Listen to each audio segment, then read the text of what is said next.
Good morning everyone. In previous lecture we have discussed about the perpendicular theorem. Today we are discuss about the parallel axis theorem in structural mechanics 1 which is called it 330604. આજે આપણે parallel axis theorem વિશે ચર્ચા કરીશું. Parallel axis theorem એટલે સમાંતર axis theorem જે moment of inertia chapter ની અંદર તમને જોવા મળશે. આગળ આપણે વાત કરેલી હતી લંબ અક્ષ પ્રમેય વિશે, તો આજે જોઈએ આપણે પેરેલલ એક્સિસ થિયરમ. ફર્સ્ટ તો ફિગરની અંદર જોઈએ તો જેવી રીતે લંબ અક્ષ પ્રમેયની અંદર જે પદાર્થ જે છે રેફરન્સ અક્ષથી લંબ અંતરે રાખવામાં આવે એ જ પ્રમાણે પેરેલલ એટલે કે સમાંતર એટલે પદાર્થને રેફરન્સ અક્ષથી ઓલવેઝ સમાંતર રીતે મૂકવામાં આવે છે. તમે જોઈ શકો છો અહીંયા એક્સ એક્સ અક્ષિસ અને એબી અક્ષિસ જે છે એ એકબીજાની સમાંતર એટલે કે એકબીજાથી પેરેલલ રાખવામાં આવેલ છે અને એ બે વચ્ચેનું ડિસ્ટન્સ જે છે એ સ્મોલ h થી દર્શાવવામાં આવ્યું છે. Okay, so small h is equals to distance between two parallel lines. Okay, so here the lamina of area. Okay, આ તમને એક પદાર્થ બતાવ્યો છે જેમાંથી એક સ્ટ્રીપ બતાવી છે. સ્ટ્રીપ એટલે કે આ જ પદાર્થની અંદર એક નાનો એવો પાર્ટ જેનો સ્ટ્રીપનો એરિયા છે સ્મોલ da એટલે કે small da which is called as the strip area.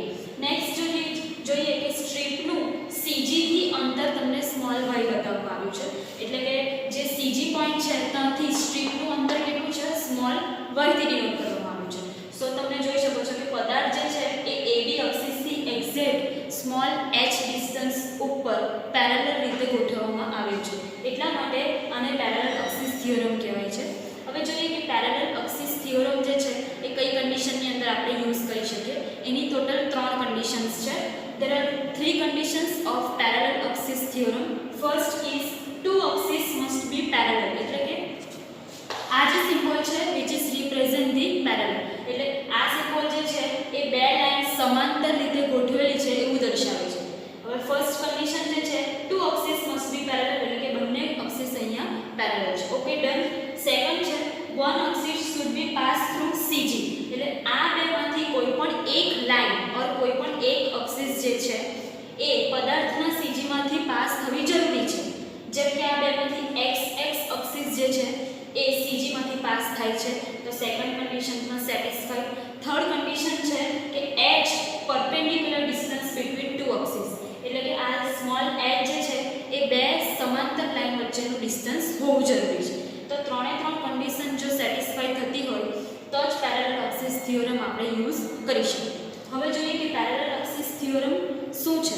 તો પેરેલલ એક્સિસ થિયરમની અંદર એવું છે કે cg ઉપર મોમેન્ટ ઓફ ઇનર્શિયા જે છે અહીં જોઈએ કે જે passing through the x x axis એ કોના જેટલું થાય છે તો કે સેન્ટર ઓફ ગ્રેવિટી એટલે કે ab એક્સિસ પરનું જે મોમેન્ટ ઓફ ઇનર્શિયા છે એના કરતાં કેટલું જોવા મળે છે તો કે iab ig + ax² એટલે કે ig સેન્ટર ઓફ ગ્રેવિટી પાસે moment of inertia plus h distance ઉપર મોમેન્ટ ઓફ ઇનર્શિયા આપણે જ્યારે શોધીએ ત્યારે આપણને રેફરન્સ લાઇન ab ઉપર મોમેન્ટ ઓફ ઇનર્શિયા મળી શકે છે. સો iab = ig + ah². ઓકે, હવે આપણે જોઈએ એનું પ્રૂફ કે કઈ રીતે આપણે આ પેરેલલ એક્સિસ થિયરમ જે છે એને આપણે પ્રૂફ કરી શકીએ. હવે આપણે જોઈએ પેરેલલ એક્સિસ થિયરમનું પ્રૂફ એટલે કે આ જે ફોર્મ્યુલા છે iab = ig + ax² એ કઈ રીતે આપણને જોવા મળે છે, કઈ રીતે આપણને મળે છે તે જોઈએ. તો પ્રૂફની અંદર ફર્સ્ટ તો પેરેલલ એક્સિસ થિયરમની અંદર લેમિનામાં એક સ્ટ્રીપ આપેલી છે તમને, જે સ્ટ્રીપનો એરિયા આપણે સ્મોલ d એ કન્સિડર કર્યો છે, સ્મોલ d થી આપણે કન્સિડર રાખ્યો છે. ઓકે, તો એ mi સ્ટ્રીપ એટલે કે સ્ટ્રીપનો mi છે મોમેન્ટ ઓફ ઇનર્શિયા એ કેટલી થાય તે જોઈએ. તો કે di = da × y². આપણે આગળના લેક્ચરમાં ડિસ્કસ કરેલું એ પ્રમાણે કે moment of inertia at any lamina consider by the perpendicular distance એટલે કે પરપેન્ડિક્યુલર ડિસ્ટન્સ લઈને મોમેન્ટ ઓફ ઇનર્શિયા શોધવામાં આવે છે. તો સ્ટ્રીપનું લંબ અંતર કેટલું છે y, તો આપણે y લઈએ એટલે સ્ટ્રીપનો મોમેન્ટ ઓફ ઇનર્શિયા તમને મળશે di = da × y². હવે જેવી રીતે સ્ટ્રીપનો મોમેન્ટ ઓફ ઇનર્શિયા લીધો એ જ પ્રમાણે આપણે આખા સેક્શનનો મોમેન્ટ ઓફ ઇનર્શિયા શોધવો છે. તો moment of inertia at section equation તમારું થશે dij summation of dA into y square. Summation લીધું એનો મતલબ થાય છે કે આપણે જે સ્ટ્રીપ લીધું છે એનો આખો જે પદાર્થ છે તમને બતાવ્યો છે ફિગરની અંદર, એ આખાનો મોમેન્ટ ઓફ એરિયા શોધવા માટે, મોમેન્ટ ઓફ ઇનર્શિયા શોધવા માટે અહીં સમેશન લેવામાં આવ્યું છે. ઓકે, હવે જોઈએ આપણે કે આ જે મોમેન્ટ ઓફ ઇનર્શિયા છે એ x એક્સિસ ઉપર લેવામાં આવી છે.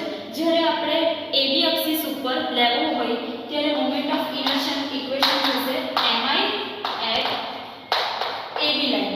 ઓકે, તો AB લાઈનની અંદર તમે જોઈ શકો કે લેમિનાથી AB વચ્ચેનું અંતર સ્મોલ h આપ્યું છે અને સ્ટ્રીપ સુધીનું અંતર સ્મોલ y આપ્યું છે. એટલે AB લાઈનથી તમે વર્ટિકલ ડિસ્ટન્સ જોવો તો h + y થશે. ઓકે, સો નેક્સ્ટ આપણે જોઈએ કે mi at AB શું થશે. તો કે mi at AB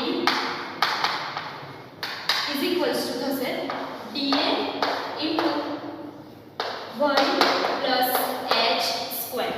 હવે અહીંયા y plus h કઈ રીતે આપ્યું તો કે AB ની ઉપર વર્ટિકલ ડિસ્ટન્સ h અને વર્ટિકલ ડિસ્ટન્સ y આપ્યું છે એટલા માટે.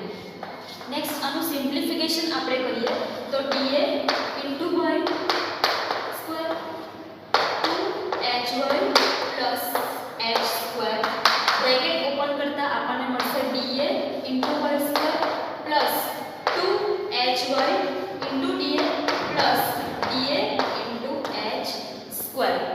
બંને બાજુ તમે ઇન્ટિગ્રેશન કરો, બંને બાજુ તમે ઇન્ટિગ્રેશન કરો તો તમને મળશે I AB dAy plus 2hy dA plus dA into h square. હવે આ dA y square જે છે એ તમારું વેલ્યુ આવશે I g ની વેલ્યુ આવવાની છે. dA h square નું સંકલન થશે, ઇન્ટિગ્રેશન થશે a into h square અને બાકી શું રહ્યું છે તો કે d2hy dA જેની વેલ્યુ થશે 0. હવે એનું રીઝન છે કે આ જે વેલ્યુ છે એ સેન્ટર ઓફ ગ્રેવિટી પાસે આપણે મોમેન્ટ ઓફ ઇનર્શિયા શોધીએ ત્યારે તો એની વેલ્યુ તમારી થશે 0. ઓકે, સો ઇક્વેશન આવશે તમારું IAB is equals to ay square plus a into h square. So આ ay સ્ક્વેર જે છે એ તમને આના પરથી મળશે. જો આ જ ઇક્વેશનનું તમે ઇન્ટિગ્રેશન કરો તો તમને મળશે dA y સ્ક્વેર. સો તમને અહીંયા વેલ્યુ મળશે I equal to ay square જે તમને સેન્ટર ઓફ ગ્રેવિટી પોઈન્ટ પાસેનો મોમેન્ટ ઓફ ઇનર્શિયા છે. સો અહીંયા ફાઇન્ડ આઉટ કરીએ IAB is equals to IG plus AH square. y distance એ સ્ટ્રીપનો એરિયા, સ્ટ્રીપનું ડિસ્ટન્સ છે એટલા માટે સેન્ટર ઓફ ગ્રેવિટી પોઈન્ટ પાસે છે એટલા માટે એને g ડિનોટ કરવામાં આવે છે અને AB જે છે એ AB રેફરન્સ લાઇન ઉપર મોમેન્ટ ઓફ ઇનર્શિયા શોધવામાં આવ્યું છે.